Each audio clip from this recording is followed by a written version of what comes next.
Haleluya. Jina la Bwana libarikiwe sana. Namshukuru Mungu sana. Amina. Basi naomba nisiwe na maneno mengi, tukasome neno. Haleluya. Naomba uandike hivi: mambo yatakayokusaidia kudumu katika nafasi uliowekwa na nani? Na Mungu.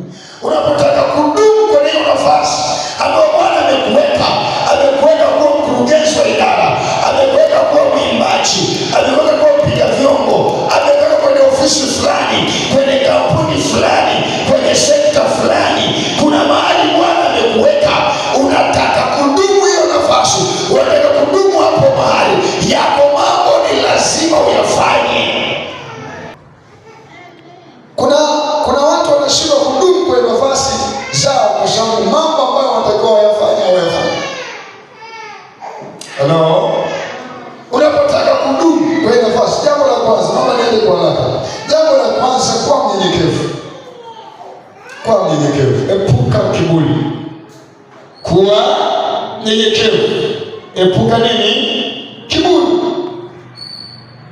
Mambo ya Nyakati wa Pili 26:16. Lakini alipokuwa na nguvu, moyo wake ulitukuka, hata akafanya maovu, akamwasi Bwana Mungu wake. Kwani aliingia hekaluni mwa Bwana, ili amfukize uvumba juu ya madhabahu ya kufukizia. Angalia, kuhani akaingia nyuma yake, na pamoja naye makuhani 80 wa Bwana, mashujaa, wakamzuia Uzia mfalme, wakamwambia, si haki yako Uzia kumfukizia Bwana uvumba, ila ni haki ya makuhani wana wa Haruni waliofanywa wakfu ili wafukize uvumba toka katika patakatifu, kwa kuwa umekosa, wala haitakuwa kwa heshima yako kutoka kwa Bwana Mungu. Akaghadhibika Uzia, naye alikuwa na chetezo cha kufukizia uvumba. Naye hapo alipowaghadhibikia makuhani, ukamtokea ukoma katika paji la uso wake, mbele ya makuhani nyumbani mwa Bwana,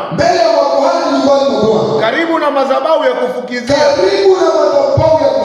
Angalia, kuhani mkuu na makuhani wote wakamtazama, na angalia, alikuwa na ukoma pajini mwa uso, wakamtoa humo upesi, hata na yeye mwenyewe akafanya haraka kutoka, kwa sababu Bwana amempiga. Uzia mfalme akawa na ukoma, hata siku ya kufa kwake. Akakaa katika nyumba ya pekee, kwa kuwa ni mwenye ukoma, maana alitengwa na nyumba ya Bwana. Na Yotham mwanaye alikuwa juu ya nyumba ya mfalme, akiwahukumu watu wa nchi. Basi mambo yote ya Uzia yaliyosalia ya kwanza na ya mwisho aliandika Isaya nabii mwana wa Amozi. Basi Uzia akalala na babaze, wakamzika pamoja na babaze katika bonde la kuzikia, la mfalme, kwa kuwa walisema, huyu ni mwenye ukoma. Na Yotham mwanaye akatawala mahali pake. Bwana Yesu asifiwe. Haleluya. Tumesoma hizi habari, tunasoma habari za mfalme Uzia. Bwana asifiwe sana. Miaka 16. 10 na ngapi? Kwa hiyo alikuwa ni mtoto. Akaketishwa kwenye kiti cha utawala, akawa mfalme. Akafanya mambo mazuri, akafanya vitu vizuri, akawa mnyenyekevu, akatembea kwa ukarimu, akamtafuta Mungu huyu mtu, akatafuta namna ya kuwa na Mungu, akatafuta majibu kwa watu wa Mungu. Haleluya! Nifanye nini? Niende wapi? Nitembee wapi? Ukianzia mwanzo utaona anayokuambia. Bwana asifiwe. Lakini anaendelea mfalme, akapiga dola zote, akapiga, jina lake likatukuka sana. Amen. Kila unapoenda unamtaja, kila unapofika unamtamka, maana ametukuka, jina lake limetukuzwa, ameinuliwa sana. Tunafika hapa tunakuta Uzia anaanza kubadilika, anaanza kuwa hivi. Unaona mstari wa 16, neno linasema lakini nini? Alipokuwa na nguvu, alipoona amefanikiwa kwamba hakuna anachoweza kushindwa kufanya, akaamua kuingia kufanya kazi ambazo sio za kwake, akaingia kufanya majukumu ambayo sio ya kwake. Kuhani wa Bwana anamwambia hapa sio mahali pako, lazima ukae kule. Akadhibika vile ambavyo anaendelea kukaa, wanakaa, anashangaa kwa muda mchache, papo kwa papo anapigwa na nini? Na ukoma. Desturi za Wayahudi, ukikuwa na ukoma ni najisi, huwezi kukaa na watu tena. Mfalme aliyekuwa anaongoza majeshi, aliyekuwa na tawala, akatengwa na watu. Huyu mfalme tunasoma habari zake. Mwanzoni ukisoma alikuwa mnyenyekevu, alikuwa anaheshimu mamlaka. Alipopata nguvu na kuinuka, kiburi kikainuka, akaona yeye anaweza yote. Haleluya! Hata yale ambayo mkataza sifanye, hata kwenye mipaka ambayo hatajui kwenda, anataka kwenda. Leo hii kuna mtu unatamani kufika mahali fulani, lakini ndani yako kama hauna unyenyekevu, kama hauna unyenyekevu, hauwezi fika. Jambo la kwanza lilikuwa unyenyekevu, maana Bwana amesema ninawapinga wenye kiburi, ninawapa neema wanyenyekevu. Tena akasema nyenyekeeni chini ya mkono wa Bwana ulio hodari, ili Bwana awakweze kwa wakati. Wewe endelea kushuka na kunyenyekea, hata kama Bwana anafanya makubwa kiasi gani, endelea kushuka. Hata kama ukiimba pepo zinalipuka, hata kama ukiomba tu watu wanafunguliwa, hata kama ukisimama tu watu wanabarikiwa. Acha kiburi, usije ukainua mapembe kwamba bila mimi hawezi kuimba, bila mimi hawezi kuomba. No, utakapoinuka na kiburi chako, Bwana atainua watu wengine, Bwana atainua watu wengine. Ukitaka kusogea mbele, acha majivuno, acha kiburi, nyenyekea chini ya mkono wa Bwana ulio hodari. Amen.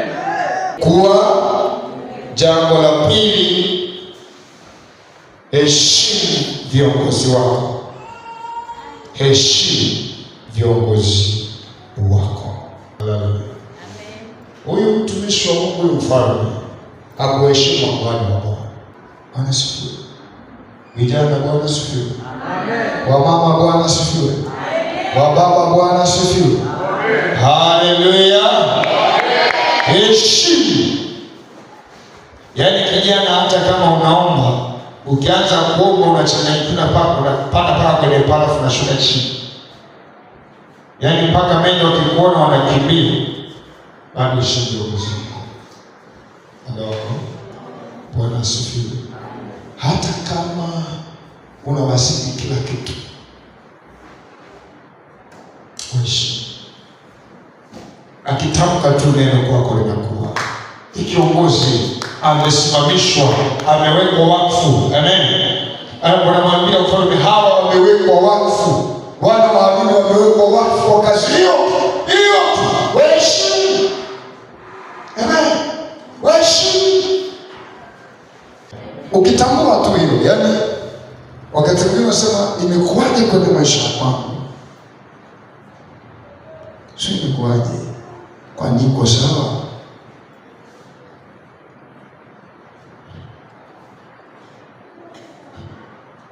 Bwana asifiwe. Jambo la tatu, jua mipaka yako.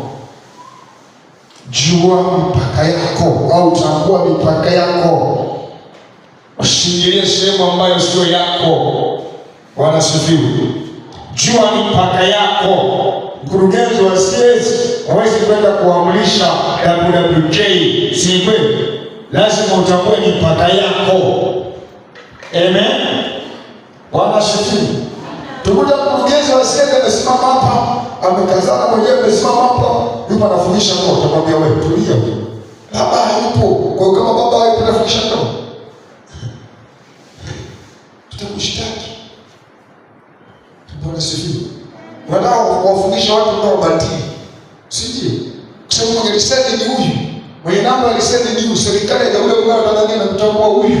Ndio inampa kibali huyu kwa vigezo maalum. Si ni kweli? Yeye ndiye analisema.